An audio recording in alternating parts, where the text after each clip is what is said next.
Our Friday nightcap still with us. This week, there were a lot of other big consequential stories and people who really stood out. So let's talk about our MVPs of the week. Tim, I'm going to go to you first because I felt like you were hinting at it in the last segment. Yeah, my MVP is Janet Protasewicz, and I admire... If you don't know who she is... she successfully ran for an open court seat in the state of Wisconsin. Supreme Court. State Supreme Court. And in a very hotly contested race that was up in the air, I think, until the day of the election. It was perceived to be up in the air. She actually won by a meaningful margin. And I think, to me, it was valuable... not necessarily just ideologically, but I think in terms of the process.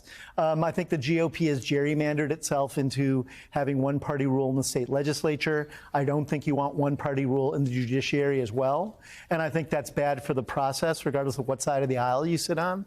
I think the Republicans have been very smart for a number of years about engaging with voters at the local level in a way that Democrats overlooked. And I think the Democrats have had to deal with the consequences of that for a while. And so now they are finally doing what you should do, is engage with issues, get voters out, fundraise, and go to war. But Republicans consistently deliver with single-issue voters, whether they're Second Amendment enthusiasts or the evangelical voting base. Gun rights. Is this the first time we're starting to see a shift where young people who may not have even had a political affiliation before, but young people or women, whether it's on reproductive rights or gun safety, they're saying, my body's at risk? Oh, yeah. I see it every day, young people who... take the TikTok ban, for example, which I know sounds silly, but was the first time for a lot of young people where they said, this could impact my real life. Yeah. I spend hours a day on this. And if it goes away, I lose something that I really like. And it inspired them back in 2020 to get involved and to go out to vote. And we've seen in, 2 midterms and a primary or a general election, rather, that an increase of young people voting. And so when we're seeing, no matter what it is, whether it's reproductive rights, gun reform, or TikTok, there are real issues that are pushing at least young people to the polls. Those are a lot of issues. Yes. The way Republicans just have people... The evangelical vote is a voting bloc that shows up on one issue.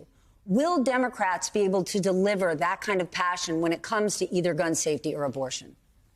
Well, it remains to be seen. You did have some promising results from this last cycle in, for example, Kansas, where it surprised people. I think that was on the back of abortion, for sure. And this actually is something we should be circling the wagons on, is that a majority of Americans actually agree on common sense gun regulations and control and on abortion, believe it or not. If you look at the numbers, common sense reproductive rights. The problem is that you have these two parties that are getting whipsawed not to serve what most of us want, but instead, again, like the most extreme 10 to 12%. And so the Republican base certainly has a particular point of view. What we have to do is empower the average American voter to a higher extent. So we talked about primaries. You said at the close of the last segment, it's like just get more people to vote in primaries, which I totally agree with. Like if we did that, like that would be if you had open primaries. But there's also a movement in several states to turn off the party primaries and say anyone can vote for anyone of any party. So Maine and Alaska already made that change, and Alaska resulted in Sarah Palin losing, thank goodness. Not to put my biases out there, but whatever. Thank goodness. Nevada passed the same thing. So then if you make it so anyone can vote for anyone in an all-party primary, then you actually end up empowering the average American point of view. And voters. All right, I need Harry's. I need your MVP. Yeah.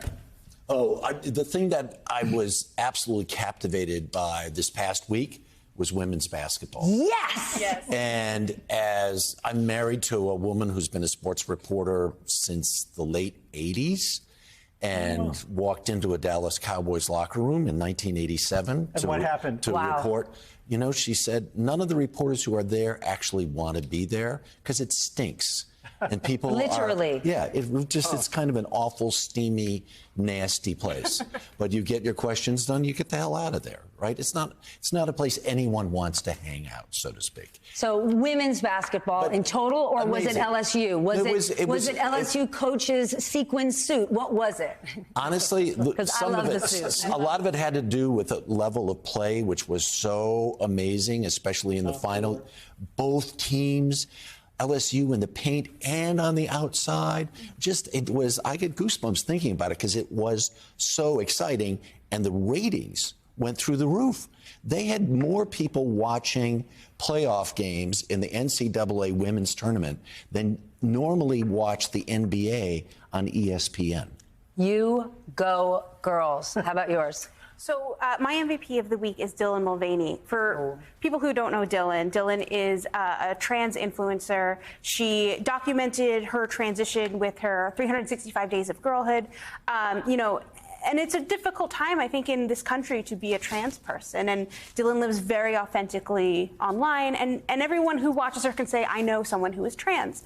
This week, Dylan came out with a sponsorship on her Instagram where she partnered with Bud Light, which caused a wave of backlash. We saw people like Kid Rock shooting up cases of Bud Light in protest, people saying that they were going to dump their Bud Light, which, everyone has their opinions on, which I think are pretty clear. On Bud Light? On the shooting up of Bud Light. Stephanie does not drink. Although, Stephanie, if you wanted to. I don't mind a Bud Light. I don't mind a Bud Light. Actually, there's a little funny moment in this where people said my only problem with Dylan is I don't know if she actually drinks Bud Light and accused her of being more of a wine girl. Anyway, the point of this is I find it very empowering that Dylan lives her life so authentically in the face of so much transphobia, and I think it's got to be really difficult, and I find it very empowering. I find the transphobia mind-boggling. Of all of the issues we have in this country, of all of the problems, why has this become such a focus, such a target? We've got a news organization across the street from here that has spent countless hours this week speaking about that young person. Why does it even matter this much? I don't have an answer for that. I honestly have no idea from the standpoint of the idea that people, or teachers in school who are trying to influence your children to be gay. And if you've spent any time in this space, it's not a choice. It's not like, oh, here's my option, A, B, C, or D. Well, I think the idea of identity is one of the central issues of this era. Politics, yeah. And it's around race, it's around gender, it's around class. And I think a lot of our political battles are informed by, I think, entrenched white guys who feel like the world is slipping through their fingers. How do you identify? All right, we're out of time, but I got to get your MVP. I'm circling back to last week, but Tristan Harris of the Center for Humane Technology calling for a pause in the deployment of generative AI tools. AI is going to change a lot of things, and right now the incentives are to go fast, fast, fast. And I'm going to suggest that Tristan has the right idea that fast, fast, fast might not be the pace you want to go at. When is these there tools a real are getting... way to put the brakes on it for 6 months? No. Well, I'm going to just use a very small example. That I was talking to a university administrator, and they said, look, we should go to oral exams because they can't fake that, whereas they can fake everything else. So at a minimum, you can call attention to the fact that institutions need to adapt. The government should have an AI-dedicated agency, because right now you're not even sure who's supposed to be regulating this. Well, we're going to end this program with Andrew Yang giving all of you nightmares tonight. Thank you. This last week was an important one. Listen, I know I say this all the time, but it really was. It was serious, and it will be one that will be remembered in our nation's history. And no matter what happens, I want you to know this. We're going to cover it here because facts matter and the truth matters every day and every night. Harry Smith, Callan Rosenblatt, Andrew Yang, and Tim O'Brien, thank you for being here with me. And on that note, I wish you all a very good night.